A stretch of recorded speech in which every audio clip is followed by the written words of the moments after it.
జై హింద్. జనరల్గా తల్లిదండ్రులందరూ కూడా పిల్లలందరూ కూడా మీ పిల్లలు అని చెప్పేసి భావించడం జరుగుతుంది.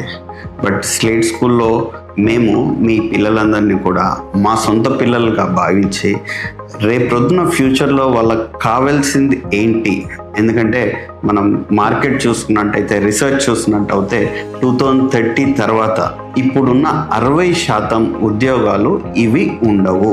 ఇవి ఉండే ఉద్యోగాలు లేకుండా పోతాయంటే లేదు, బట్ దాని షేప్ మారుతుంది.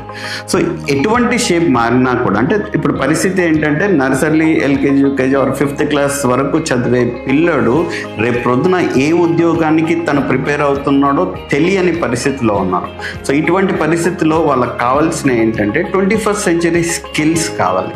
ఈ 21st century స్కిల్స్లో భాగంగా మనం లీన్ హైఫన్ వాళ్ళతో టైఅప్ అయి problem solving skill, financial literacy, ఇవన్నీ కూడా మనం మన పిల్లలకు చెప్పియడం జరుగుతుంది. దీనివల్ల ఏంటంటే మార్కెట్ పరిస్థితి ఏ విధంగా ఉన్నా కూడా ఎటువంటి పరిస్థితుల్లో ఏ విధంగా డీల్ చేసి వాళ్ళు సక్సెస్ఫుల్ అవ్వగలుగుతారో తప్పకుండా వాళ్ళకు ఒక వే అనేది, ఒక క్లారిటీ అనేది వాళ్ళ మైండ్లో ఉండడం జరుగుతుంది.